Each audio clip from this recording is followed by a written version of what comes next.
Si llegaste hasta esta parte sin suplicarle a tu general que te resigne a limpiar retretes, entonces felicidades. Ya eres un capitán imperial. O al menos eso dirán los papeles.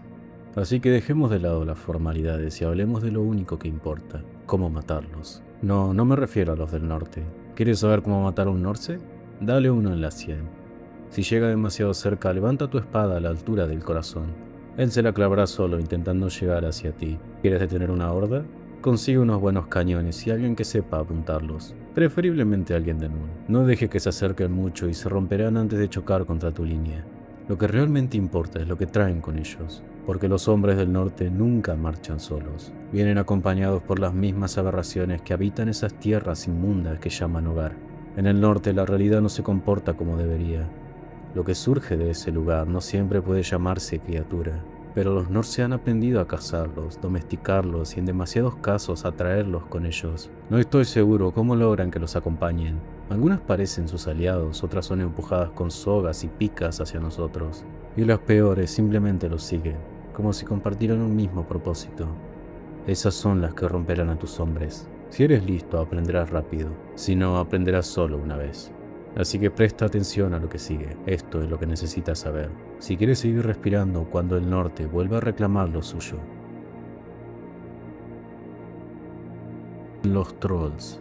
Los olerás antes de verlos. No estoy exagerando, generalmente el hedor a carne podrida llega primero. Si el viento cambia y el olor te golpea, prepara a tus hombres porque no están muy lejos. No son ajenos al imperio. Hay trolls en nuestras tierras, en cuevas en lo profundo del bosque, y cualquier soldado con algo de experiencia ha escuchado historias o incluso se ha cruzado con uno de ellos. Pero los del norte, los que bajan con los norse, no son iguales. Estos vienen de montañas heladas. Los llaman troll de las nieves. Rastrean como sabuesos, pueden seguir una presa durante días, incluso cientos de kilómetros si hace falta. Generalmente no usan armas porque no las necesitan. Sus brazos son ridículamente largos y los mueven como garrotes de lado a lado, aunque a veces sí usan garrotes reales. Algunos asentamientos del norte conviven con ellos. Sí, usé la palabra conviven. Los alimentan, los mantienen cerca como si fueran ganado que decide por sí mismo cuándo comer. Según los informes, y odio tener que darles crédito, los trolls han aprendido que es más fácil seguir a los norse que cazar por su cuenta. Los bárbaros luchan y los trolls consiguen alimento asegurado. Una relación simple y completamente antinatural. Si te preguntas cómo logran guiarlos hacia nosotros, hay hombres entre los norse que se encargan de eso. Domadores, si quieres ponerle un nombre. Aunque control es una palabra demasiado generosa. Los empujan en la dirección correcta, los señalan hacia nuestras líneas y luego se apartan. Porque ni ellos confían realmente en esas cosas. Según el capitán Hendrik Boller, durante la defensa de Crudenbolt en Nordland, 3 de esas criaturas avanzaron entre la niebla costera junto a una partida de saqueadores. La línea imperial respondió según el protocolo. Lanzas firmes, fuego disciplinado, impactos directos. Uno de los trolls perdió un brazo y siguió avanzando como si nada. Boller escribió que lo vio recoger su propio miembro del suelo y volver a colocárselo mientras caminaba. No luches contra un troll esperando que caiga como un hombre. Las heridas que provocan que sus vísceras se desparramen por el suelo se cierran en un instante. Si no lleva fuego ya estás en desventaja. Y si los enfrentas solo ya estás muerto.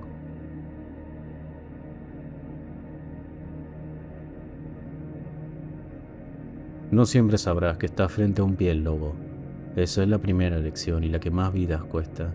A diferencia de otras aberraciones del norte, los llamados pieles lobo caminan entre los hombres, parecen hombres, nórdicos, kurgan, incluso forasteros si la corrupción ha viajado lo suficiente. Respiran, hablan, sangran hasta que dejan de hacerlo. Las historias de ellos llegan a lugares tan lejanos como Estalia o los pantanos del sur, pero en el norte son una certeza. Llevan una maldición en la sangre. No llevan mutaciones obvias que delatan a los siervos de los poderes ruinosos, cuernos, carne deforme o múltiples extremidades. Todo eso viene después, pero primero viene la calma, y luego la sangre, porque eso es lo que los despierta. La metamorfosis que sufren los pieles lobo al oler la sangre es violencia pura. El cuerpo humano se rompe, se desgarra desde dentro como si algo hubiera estado esperando su momento para salir. Cuando termina se muestra lo que realmente son. Una criatura alargada, hambrienta, medio enloquecida, cubierta de los restos de lo que fue. Piel colgando, carne aún fresca como si llevara su antigua forma encima por simple burla. De ahí su nombre. No responden a órdenes como lo hacen las criaturas más primitivas que llevan los norse. Hasta los norteños prefieren mantener la distancia cuando los pieles lobos surgen Y con razón. El registro del capitán Lucas Herman durante una escaramuza menor en las afueras de Salzenmund dice que un grupo de saqueadores fue repelido con relativa facilidad. La línea se mantuvo firme, el enemigo comenzó a retirarse, y entonces uno de los caídos se levantó. Herman describe cómo la criatura emergió de su propia piel, desgarrándose a sí misma en medio del campo, antes de lanzarse contra los soldados más cercanos. No parecía importarle que estaba rodeado de alabardas, solo atacaba. 3 hombres murieron antes de que lograran abatirla. Minutos después el cuerpo colapsó y de esa masa volvió a salir un hombre, vivo y respirando. Si no lo hubiera visto con mis propios ojos, diría que es una exageración, pero no lo es.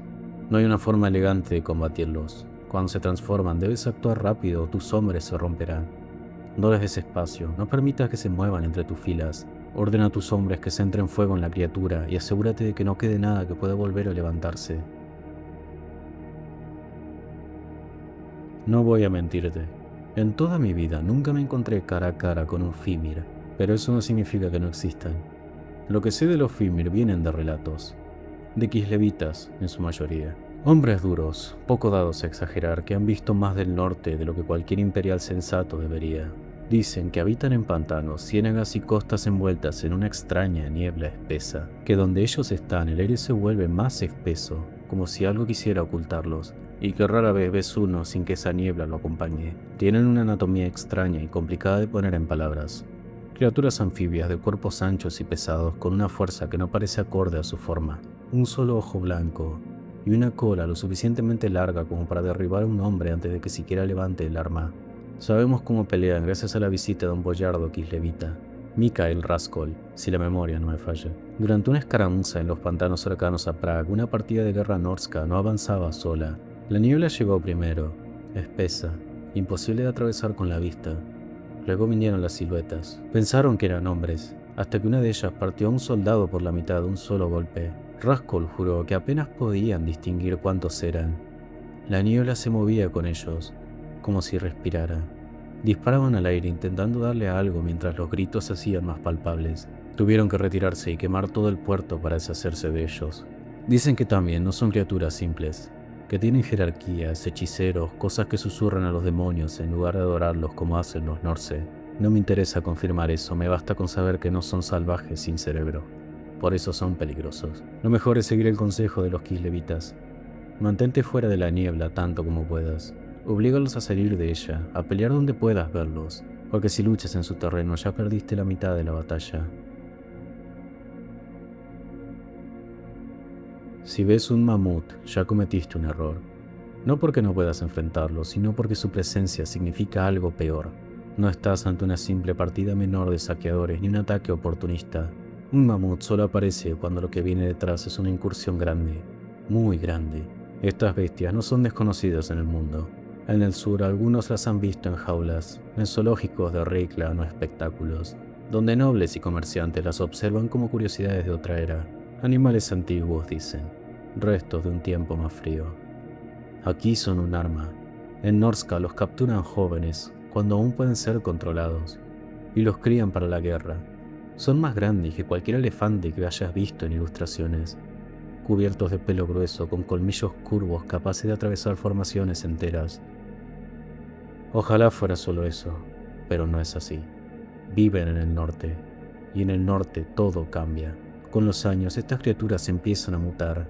Cuernos adicionales, colmillos que crecen donde no deberían, carne endurecida por algo que no entiendo ni quiero entender. Se vuelven más agresivos e inestables, más útiles para los Norse. He tenido la desgracia de enfrentarlos. Primero sientes el suelo, un temblor leve, como si algo enorme se moviera a lo lejos. Luego el sonido crece, rítmico, constante, acompañado de tambores, hasta que ya no puedes ignorarlo. Y cuando finalmente los ves salir entre la niebla, es demasiado tarde para organizar nada. Según el capitán Erik Halden, durante la defensa de una aldea costera al norte de Salzenmund, una sola de estas bestias emergió de una tormenta junto a una partida de guerra. La línea imperial resistió el primer impacto de los bárbaros, pero cuando el mamut cargó, simplemente dejó de existir. Halden describe que no hubo combate. Hombres, escudos, lanzas, todo reducido a pulpa en cuestión de segundos. Te van a pasar por encima. No hay una forma segura de ganarles. La artillería funciona, el fuego los asusta, los proyectiles comunes son poco útiles. Lo mejor que puedes hacer es saber que vienen por ti con anticipación. Así podrás elegir dónde enfrentarlos. Hacerlo en campo abierto es suicidio. Los muros los detendrán lo suficiente para hacerle llover fuego y con un poco de suerte derribarlo. Y aún así, si hay uno, puede que haya más. Y si hay más, entonces esta ya no es tu batalla para ganar, solo para sobrevivir.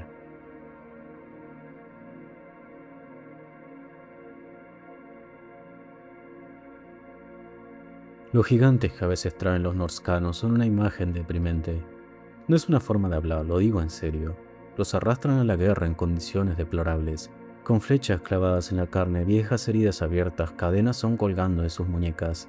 Ya de por sí son criaturas torpes, lentas de pensamiento, casi inocentes en su estupidez. Se siente incorrecto derribar a un gigante. Como matar a un niño demasiado grande para comprender qué está pasando. Pero los Settin son otra cosa. Olvida cualquier compasión que puedas sentir.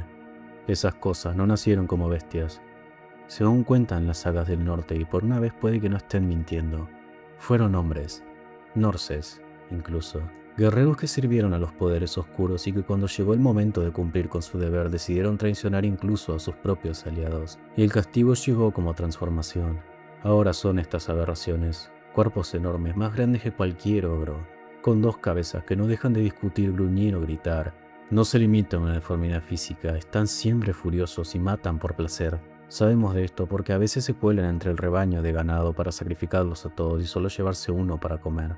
Según los registros de un destacamento kislevita en las tierras altas al este de Prag, liderado por el boyardo Alexei Dravenko, uno de estos monstruos descendió de las colinas durante una escaramuza contra una partida norska. No respondía a órdenes, simplemente apareció. Dravenko describe cómo ambas cabezas gritaban cosas distintas, una furiosa, la otra riendo, y cuando alcanzó la línea comenzó a usar su brazo, si es que se puede llamar así, como una masa endurecida, como un garrote de carne y hueso, con el que aplastaba a hombres de un solo golpe. Otros informes hablan de variantes aún peores, algunas incluso sensibles a los vientos de la magia, pudiendo conjurar hechizos a mitad del combate, como si su repugnante fuerza ya no fuera suficiente. Ten en cuenta que no caerá igual que un gigante. Siente tanto odio que puede ignorar el dolor. Lo mejor que puedes hacer es apuntar a los ojos. Si la criatura está ciega, posiblemente comience a atacar a los Norse en un ataque de ira. No hay nada que salvar de un Ettin. Solo queda asegurarte de que no siga avanzando. Bien, ahora estamos entrando en un territorio más mítico. Nunca he visto una quimera. Ni yo ni nadie bajo mi mando. Y en la última década no he encontrado un solo registro fiable de alguien que lo haya hecho en estas costas. Pero sabemos que existen por registros antiguos, de la época de la Gran Guerra contra el Caos en los días de Magnus el Piadoso, cuando el norte escupió cosas mucho peores de las que vemos ahora.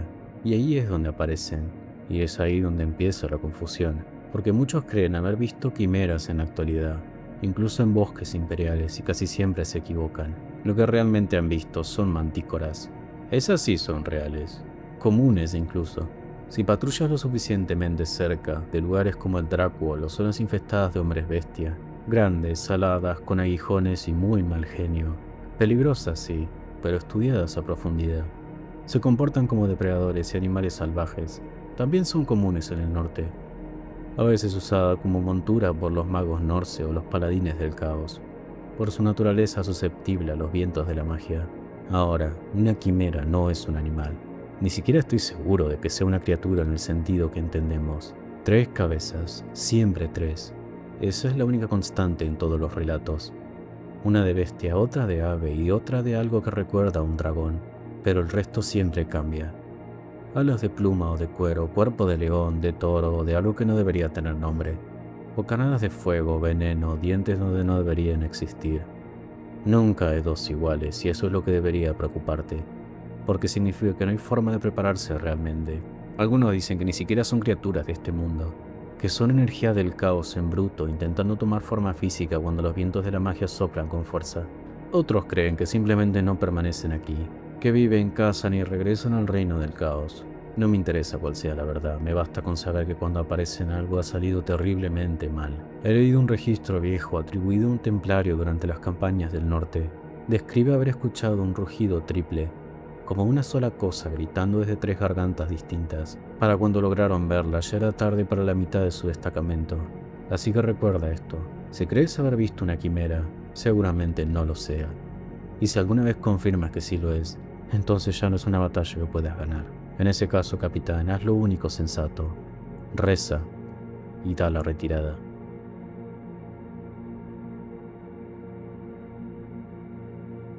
Voy a ser claro contigo.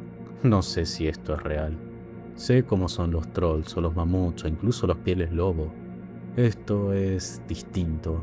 No lo he visto con mis propios ojos y no hay capitán al que pueda citar con certeza sin pensar que exageró o perdió la razón. Pero algo hay, porque los rastros están ahí. Patrullas enviadas al norte de Kislev, más allá de las rutas habituales, han regresado con informes que no encajan con nada conocido. Aldeas enteras, desaparecidas, vacías, sin cuerpo, sin señales de lucha prolongada, como si la tierra se hubiera abierto y se los hubiera tragado. Y luego están los túneles. Eso es lo que más se repite en los informes. Túneles enormes extendiéndose por kilómetros bajo tierra. No son obra de hombres ni de una bestia que conozcamos. Son demasiado grandes y muy irregulares. A esta criatura los Kislevitas la llaman de muchas maneras, ninguna tranquilizadora. Fauces de terror es la que más he oído. La única forma sencilla de describirla es decir que es una serpiente gigante. Aunque sé que los enanos juran que el término correcto es gusano, si escuchas los relatos no la vas a ver venir, más bien la escuchas. Un estruendo bajo tus pies, un temblor, algo que se mueve por debajo. Y luego sin aviso la tierra se abre y aparece esa cosa. Una boca, nada más. Una boca imposible. Circular, llena de dientes curvados hacia adentro, como si todo en ella estuviera diseñado para que nada escape una vez que entra. Dicen que traga hombres enteros, con armadura completa y a veces incluso con su caballo. Que hay criaturas más grandes que caen ante ella, devoradas desde dentro.